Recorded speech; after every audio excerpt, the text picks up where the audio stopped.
لیکن تم جس انداز میں اپنی جوانی کو ضائع کر رہے ہو یہ ہلاکت ہے، یہ تباہی ہے، یہ بربادی ہے، یہ ضیاء مال بھی ہے اور ضیاء جان بھی ہے۔ تم اپنے آپ کو ہلاکت میں ڈال رہے ہو۔ رات کے اندھیرے میں کتنے جوانوں نے شراب پی لی اور شراب پینے کے بعد تین لوگ کانوں میں ایئر فون لگا کر فل آواز سے گانا سنتے ہوئے بائک پہ بیٹھ کر پوری رات چکر لگا رہے ہیں۔ پیچھے سے ٹرک آیا، ہارن دیا، آواز نہیں آئی، کان بند تھے، ایئر فون لگا کے گانا سن رہے تھے فل آواز سے، اوپر سے ٹرک کچل کے چلا گیا۔ بوڑھی ماں رات کے 4 بجے تک گھر میں منتظر ہے کہ جوان آئے گا، باپ دروازے پر بیٹھا ہے کہ جوان آئے گا، بیوی بیٹھی ہے انتظار میں کہ میرا سہاگ آئے گا۔ کہاں ہو جوانوں؟ ایسے گانے سننے کا کیا فائدہ؟ بوڑھے باپ کا سہارا چلا جائے، ایک ماں کا جو ہے درد دل بیدار ہو جائے، ایک غریب کی بیٹی کا سہاگ اجڑ جائے۔ یہ جوانی نہیں، جوانی اپنی عیاشیوں کے لیے کوئی نہیں جیتا ہے۔ محمد عربی کے غلام زندہ رہتے ہیں تو مصطفیٰ کے مشن کے لیے، دنیا سے جاتے ہیں تو مصطفیٰ کے مشن کے لیے۔ شراب، رسول اللہ کا فرمان سنیے، میرے آقا نے فرمایا شراب کیا ہے؟ حضور نے فرمایا شراب ام الخبائث ہے، تمام برائیوں کی جڑ ہے شراب، تمام برائیوں کی جڑ ہے شراب۔ جو انسان شراب پی لیتا ہے اس کی عزت ختم ہو جاتی ہے سماج سے۔ جو انسان شراب پیتا ہے نشے کی حالت میں اس کی کوئی عبادت قبول نہیں رہتی۔ جس منہ سے شراب پیتا ہے اس منہ سے نکلنے والی دعائیں رد کر دی جاتی ہیں۔ ایک روایت تو ایسے بھی پڑھی گئی کہ جو انسان شراب پیتا ہے جب جہنم میں ڈالا جائے گا، پیاس لگے گی تو جہنمیوں کا پیپ پلایا جائے گا شراب پینے والے کو۔ غور تو کرو کتنا بڑا یہ جرم عظیم ہے، پھر بھی لوگ شراب پی رہے ہیں۔ اور آپ کو معلوم ہے اسی شراب میں کتنوں کی زمین بک گئی، کتنے لوگوں نے اپنی بوڑھی ماں کا زیور بیچ دیا، کتنے لوگوں نے بیویوں کا زیور بیچ دیا، کتنے لوگوں نے دکان گروی رکھ دیا، کتنے لوگوں نے مکان کو گروی رکھ دیا صرف شراب کے لیے، صرف دنیا کے نشے کے لیے شراب پیتے چلے جا رہے ہیں۔ تمہیں اندازہ بھی نہیں ہے، حضرت عثمان غنی رضی اللہ عنہ فرماتے ہیں تم سے پہلے ایک جوان تھا، بڑا نیک تھا، پارسا تھا، متقی تھا، ایک عورت کو اس سے محبت ہوئی، اس عورت نے دھوکہ دے کے اس جوان کو بلایا، بلانے کے بعد دروازہ بند کر دیا۔ ذرا دل کے کانوں سے سن کے جائیے گا، اگر آپ کے سمجھ میں آ گئی تو اللہ کی عزت کی قسم کھا کے کہتا ہوں دل کی دنیا بدلے گی انشاءاللہ۔ میری بات سے نہیں، رسول اللہ کے فرمان سے بدلے گی۔ حضرت عثمان غنی فرماتے ہیں عورت نے ایک جوان کو دھوکہ دے کے بلا لیا اور اس کے بعد گھر کا دروازہ بند کیا۔ گھر کا دروازہ بند کرنے کے بعد اس نے کہا اے جوان یاد رکھ، اب یہاں سے نکلنے کے لیے، آزاد ہونے کے لیے 3 آپشن ہے تیرے پاس۔ میں نے ایک پیالے میں شراب رکھی ہے، ایک طرف ایک لڑکے کو رکھا ہے اور ایک طرف میں خود ہوں، یا تو 3 آپشن ہے شراب کا پیالہ پی لے تجھے دروازے سے نکلنے دیا جائے گا، آزاد کیا جائے گا، یا اس بچے کو قتل کر دے تجھے آزاد کر دیا جائے گا، یا پھر میرے ساتھ زنا کر لے، میرے ساتھ زنا کرے گا تجھے چھوڑ دیا جائے گا۔ اللہ اکبر، غور تو کرے۔ کہا اگر یہ نہ کرے گا، یہ نہ کرے گا تو شور بچا کے پورے علاقے کے لوگوں کو جمع کر دوں گی، تیری عزت تار ہو جائے گی۔ عزت کا دار و مدار کسی کی دولت میں نہیں ہے، رکشہ چلانے والے کی بھی اپنی عزت ہوتی ہے، آٹو والے کی بھی اپنی عزت ہوتی ہے، ایک غریب کسان کی بھی اپنی عزت ہوتی ہے، اور انسان عزت دار صرف اپنی عزت کے لیے ڈرتا ہے۔ اس نے کہا ایسا نہ کر، اب بیٹھ کر سوچ رہا ہے کروں تو کیا کروں، شراب پیتا ہوں یہ بھی گناہ کبیرہ ہے، جہنم میں جانے کا ذریعہ ہے، زنا کروں حرام ہے، زنا کیسے کروں یہ بھی جہنم میں جانے کا ذریعہ ہے، اس عورت کے حکم پر بچے کو قتل کروں کیسے کروں یہ بھی جہنم میں جانے کا ذریعہ ہے۔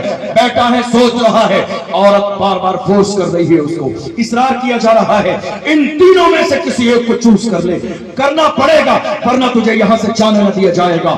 جوانوں ذرا دل کے کانوں سے سنو، شراب کتنا بڑا گناہ کبیرہ ہے جو انسانی زندگی کو تباہ و برباد کر دیتا ہے۔ اللہ اکبر، وہ جوان سوچ رہا ہے شراب کا پیالہ پیوں یہ بھی ناجائز، قتل کروں یہ بھی ناجائز، اور اگر عورت کے ساتھ زنا کروں یہ بھی ناجائز۔ بہت دیر غور و فکر کرنے کے بعد اس کے ذہن میں خیال آیا قتل کرنا مجھے لگتا ہے کسی آدمی کو ہلاک کر دینا یہ زیادہ بڑا گناہ ہوگا، زنا کرنا زیادہ بڑا گناہ ہوگا۔ ایسا کرتا ہوں شراب کا پیالہ مجھے لگتا ہے کچھ ہلکا ہے، اٹھا کے پی لیتا ہوں اور مجھے باہر نکلنے دیا جائے گا۔ مگر اسے کیا معلوم تھا اللہ کے رسول کا فرمان ہے شراب ہی تمام برائیوں کی جڑ ہے، جو اس کو پی لیتا ہے آگے پھر کوئی گناہ۔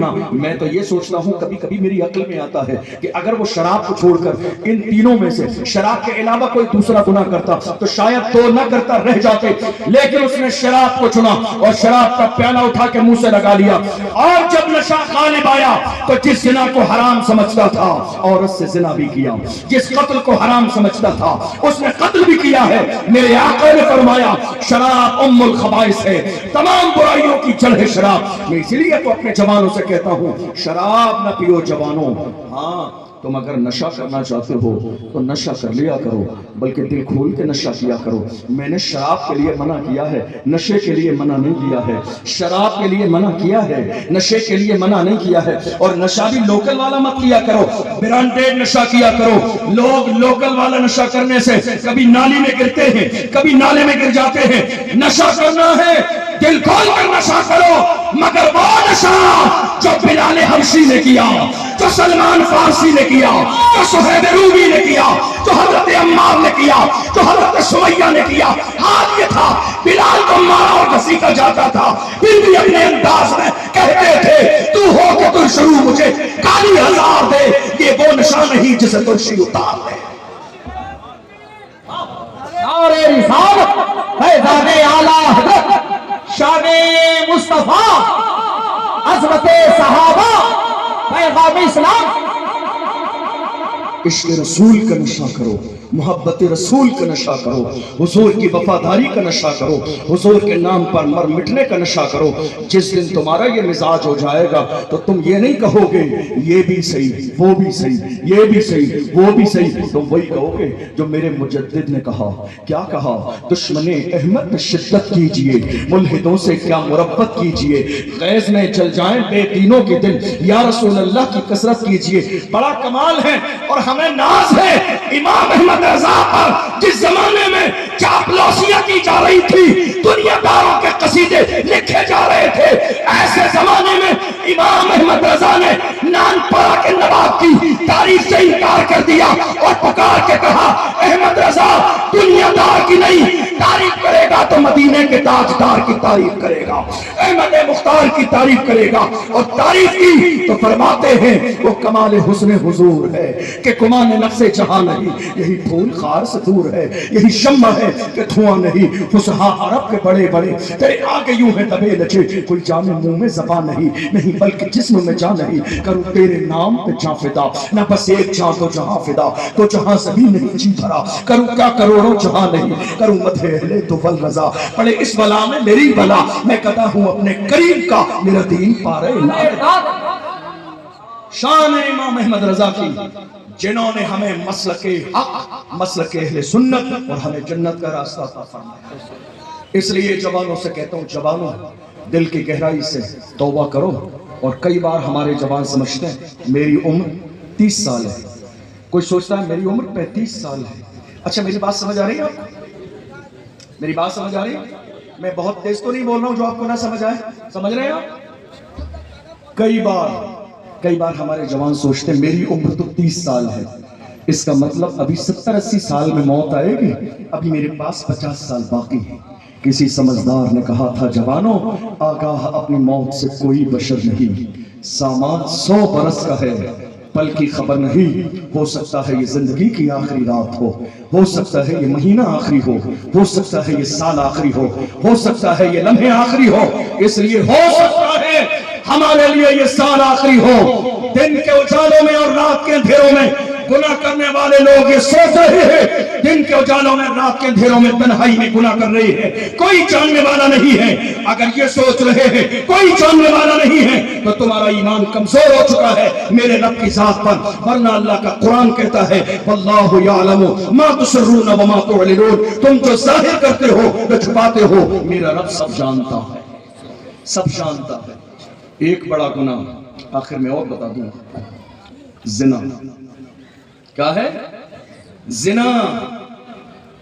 آپ جانتے ہیں ایک کامن پرابلم میری آپ کی ہم سب کی، کاروبار نہیں چل رہا ہے، بزنس نہیں چل رہا ہے، کاروبار فیل ہو گیا، ہم نے بہت کوشش کی، گھر میں برکت نہیں ہو رہی، اور جیسے ہی ہمارے گھر میں رشتے ٹوٹنے لگے، حالات خراب ہو جائے، بزنس فیل ہو جائے، تو ہماری مائیں اور بہنیں فوراً مردوں کے دماغ میں یہ بات ڈالتی ہیں کہ کسی نے کچھ کرا دیا ہے، کوئی پیر صاحب کوئی بابا تلاش کیجیے۔ پھر ہم اور آپ کیا کرتے ہیں؟ کوئی بڑے بابا تلاش کرتے پہنچے ہوئے، اور ہمارا ذہن یہ بن گیا ہے جن کے ہاتھوں میں 10 انگوٹھیاں ہیں وہ بہت زیادہ پہنچے ہوئے ہیں، جن کے گلے میں مالائیں پڑی ہوئی ہیں وہ بہت زیادہ پہنچے ہوئے ہیں، جو 2-4 مہینے سے نہائے نہیں ہیں، لمبے لمبے بال رکھے ہوئے ہیں گندے، وہ بہت زیادہ پہنچے ہوئے ہیں۔ ہم ان کے یہاں جاتے ہیں، کتنی عورتوں کی عزت خراب ہو گئی، کتنی بیٹیوں کی عزت پر حملہ کر دیا گیا۔ نہیں میرے عزیزوں، اپنے آپ کو اس اندھ وشواس سے باہر نکالیے، تم مومن ہو، حضور کے غلام ہو، تمہارے لیے تمہارے گھر میں قرآن جیسی عظیم دولت عطا فرما دی گئی ہے۔ تم نے کیا سوچا ہے قرآن مرنے والی کتاب ہے کہ جو مرنے لگتا ہے اس کے قریب بیٹھ کر پڑھتے ہو؟ قرآن مرنے والی نہیں، قرآن زندگی دینے والی کتاب ہے۔ دنیا اس قرآن پر سرچ کر رہی ہے اور اس کے بعد لوگ کلمہ پڑھ کے مسلمان ہو رہے ہیں۔ افسوس کہ ہم نے قرآن پڑھا بھی نہیں اور قرآن کو سمجھا بھی نہیں۔ حالت کیا ہے؟ ہم نے یہ سوچا، اور پیر صاحب نماز کہاں پڑھتے ہیں؟ تو مریدین حمایت میں کہہ دیتے ہیں نہیں صاحب، پیر صاحب بہت زیادہ پہنچے ہوئے ہیں، پیر صاحب نماز تو مدینہ شریف میں پڑھتے ہیں، خانہ کعبہ میں پڑھتے ہیں، کھانا کہاں کھاتے ہیں؟ حضرت کے لیے مرغ مسلم تو ہمارے ہی گھر پہ بنتا ہے۔ ارے بے وقوف انسان، تجھے اب تک سمجھ میں نہیں آئی، اللہ نے تجھے عقل سلیم گھاس چرنے کے لیے دی، مدینے میں نماز پڑھتا ہے، کھانا یہاں کھاتا ہے۔ اس ظالم سے پوچھ کیا مدینے سے بہتر کھانا ہے میرے گھر کا، جو وہاں نماز پڑھ کے کھانا یہاں کھانے آتا ہے؟ اپنے دماغ کو ذرا درست کر لیجئے اور یاد رکھیے گا، جس کے ہاتھوں میں یہ 10 انگوٹھی ہوں، اسلام مذہب اہل سنت صرف ہاتھ میں 1 انگوٹھی کی اجازت دیتا ہے، اور وہ بھی چاندی کی، 10 انگوٹھی کی نہیں۔ لوگ کہہ رہے ہیں پیر صاحب بہت پہنچے ہوئے ہیں، میں نے کہا بہت زیادہ پہنچے ہوئے ہیں، جہنم تک پہنچے ہوئے ہیں، اس لیے کہ جو شریعت کی مخالفت کرے وہ جنت تک تو پہنچا نہیں ہو سکتا، جو قرآن کی مخالفت کرے وہ جنت تک پہنچا ہوا نہیں ہو سکتا، جو دین کی مخالفت کرے وہ جنت تک پہنچا ہوا نہیں ہو سکتا، جو نہائے نہیں غسل نہ کرے۔ لوگ سوچتے نہیں بہت مجذوب ہے، ارے تم نے رسول اللہ کا فرمان نہ سنا؟ میرے آقا نے فرمایا الطہور شطر الایمان، پاکی آدھا ایمان، پاکی آدھا ایمان ہے۔ تم کون سے اسلام کو پڑھتے ہو؟ تم کون سی شریعت کو پڑھتے ہو جس میں گندگی ہے؟ ہم جس مذہب کو پڑھتے ہیں اس میں قرآن بھی کہتا ہے اللہ پاک رہنے والوں سے محبت کرتا ہے، میرے آقا بھی فرماتے ہیں اللہ پاکی حاصل کرنے والوں سے محبت فرماتا ہے۔ اب حالت یہ ہو گئی کہ ذہن میں بات ڈال دی گئی اور لوگ اسی راستے پہ چل گئے۔ اب آئیے نتیجے کی طرف، یہ جو پریشانیاں ہماری زندگی میں کیوں آ رہی ہیں آپ جانتے ہیں؟ اللہ کے رسول نے فرمایا، ایک حدیث سناؤں، اللہ کے رسول صلی اللہ علیہ وسلم نے ارشاد فرمایا، انسان دنیا میں جب زنا کرتا ہے تو زنا کرنے والے کی زندگی میں 3 مصیبتیں دنیا میں آتی ہیں اور 3 مصیبتیں مرنے کے بعد آتی ہیں۔ کاش کہ یہ بات آپ کو سمجھ میں آ جائے، کاش یہ بات آپ کے دل پہ اثر کر جائے۔ 3 مصیبتیں دنیا کی زندگی میں۔ اب آپ سوچئے 3 مصیبتیں جو دنیا کی زندگی میں آتی ہیں زنا کرنے والے کی۔ زنا کے بارے میں کبھی غور کیا آپ نے؟ آنکھوں کا زنا ہو رہا ہے آج، آنکھوں کا زنا، ہاتھوں کا زنا، زبان کا زنا، کانوں کا زنا، پیروں کا زنا، اس جسم کا زنا۔ آپ مجھ سے کہو گے بڑی حیرت کی بات ہے، آپ کہہ رہے ہیں زبان کا زنا، یہ کیا بات ہوئی؟ میں جو کہہ رہا ہوں بہت سنجیدگی سے آپ کے کام کی باتیں سن کے جائیے گا۔ زبان کا زنا، جی ہاں زبان کا زنا۔ بات دراصل یہ ہے، آپ نے اپنی بیٹی اور بیٹے کا رشتہ 3 سال پہلے کر دیا، 3 سال پہلے، اور شادی ہونی ہے 3 سال کے بعد۔ ہمارے یہاں بزرگوں کے زمانے میں جب رشتہ ہوتا تھا نا تو سب سے پہلے قرآن شریف بھیجا جاتا تھا کہ اس رشتے کی شروعات قرآن سے ہو تاکہ برکت ہو۔ آج باضابطہ پیک کر کے آئی فون بھیجا جاتا ہے لڑکے والوں کی طرف سے، دروازہ کھولا جاتا ہے لڑکے اور لڑکی کے درمیان فون پر بات کرنے کے لیے۔ لڑکا بھی بات کر رہا ہے، شادی 3 سال بعد ہے، 2 سال بعد ہے، لڑکا رات بھر بات کرتا ہے، کون نہیں جانتا ہے؟ لڑکے کے گھر والے جانتے ہیں، لڑکی بات کر رہی ہے، لڑکی کی ماں بھی جانتی ہے، اس کے گھر والے جانتے ہیں، کون نہیں جانتا ہے؟ کیا یہ گناہ میں برابر کے شریک ہے؟ نہیں۔ کیا یہ گناہ میں برابر کے شریک نہیں ہوں گے؟ آپ نے ایسا سوچا، یہ جان رہے ہیں تو یہ دونوں کی دونوں گھر والے گناہ میں برابر کے شریک ہیں۔ آپ کیا سوچ رہے ہو؟ ارے صاحب اب ان کی شادی ہونے والی ہے، اب ان میں بیچ میں رشتہ کیسا ہے؟ آپ جو بھی کہیں، اسلام کہتا ہے 2 خاندانوں کا رشتہ تو ہے، مگر جب تک نکاح نہ ہو جائے لڑکی اور لڑکے کا آپس میں کوئی رشتہ نہیں۔ جب تک نکاح نہ ہو جائے جب تک نکاح نہ ہو جائے لڑکی اور لڑکے کا آپس میں کوئی رشتہ نہیں ہے. اور رہی یہ سگائی اور یہ منگنی جو آج مسلم سماج میں ہم نے دروازہ کھول دیا، اور حال کیا ہے، لڑکے والے آئیں گے لڑکی کو بٹھا کر سب کے سامنے ہاتھ پکڑ کے رنگ پہنائیں گے انگوٹھی. جائز نہیں ہے اسلام میں. یہ کہاں سے آئی؟ لڑکی لڑکے کو پہنا رہی ہے، لڑکی لڑکے کو پہنا رہی ہے، لڑکا لڑکی کو ایک دوسرے کا ہاتھ پکڑے ہوئے ہیں. یہ رسم کہاں سے آئی؟ یہ ہمارے سماج میں فلموں سے، ڈراموں سے، سیریل سے. یہ اسلامی رسم نہیں ہے، یہ دینی رسم نہیں ہے، یہ قرآنی رسم نہیں ہے. ہمارا مذہب شادی سے پہلے کسی کی بھی بیٹی کا ہاتھ پکڑنے کی اجازت نہیں دیتا ہے. ہمارا مذہب کسی کی بیٹی کا ہاتھ چھونے کی اجازت نہیں دیتا ہے. ارے جو مذہب کسی غیر کی بیٹی پر نظر اٹھانے کی اجازت نہ دیتا ہو وہ ہاتھ پکڑنے کی اجازت کیسے دے گا؟ اس لیے میرے جوانوں یہی ہے، رات کے 2 بجے تک فون پر بات کرنا، یہ کان سے کسی غیر کی آواز سن بھی رہے ہیں اور زبان سے بول بھی رہے ہیں. آپ کہیں گے آنکھوں کا زنا، یہ جو انٹرنیٹ پر آج ہمارے جوان زنا کے مناظر اپنی آنکھوں سے دیکھ رہے ہیں، یہی ہے آنکھوں کا زنا. اور اس کے بعد اپنے جسم کو تسلی دینے کے لیے اپنے ہاتھوں سے زنا کر رہے ہیں، یہی ہے ہاتھوں کا زنا. کیا سوچ رہے ہیں آپ؟ جب یہ باتیں کی جاتی ہیں ہمارے جوان مسکرانے لگتے ہیں. یہ مسکرانے والی بات نہیں، رونے والی بات ہے. تمہاری جوانی گناہوں کے لیے ہے، تمہاری جوانی شراب کے لیے ہے، تمہاری جوانی عیاشیوں کے لیے ہے، جوانی زنا کے لیے ہے، جوانی اسلام کے لیے نہیں ہے. حضور کے غلام بدر کے میدان میں کھڑے تھے تو چھوٹے چھوٹے بچے جنہوں نے ابو جہل کو جہنم میں پہنچایا انہوں نے بھی اپنے انداز میں کہا تھا یا رسول اللہ قسم کھائی ہے مر جائیں گے یا ماریں گے ناری کو، سنا ہے گالیاں دیتا ہے وہ محبوب باری کو. جوان کسی بھی دور میں گناہ والے نہیں تھے. ہمارے جوان ہر زمانے میں گناہ سے توبہ کرنے والے تھے، ایمان والے تھے، تقوی والے تھے. مجھے کئی زبان ختم کرنا ہے. ٹھیک ہے، اللہ کی بارگاہ میں دعا ہے پروردگار عالم اس محفل کو اپنی بارگاہ میں قبول فرمائے. السلام علیکم ورحمۃ اللہ وبرکاتہ.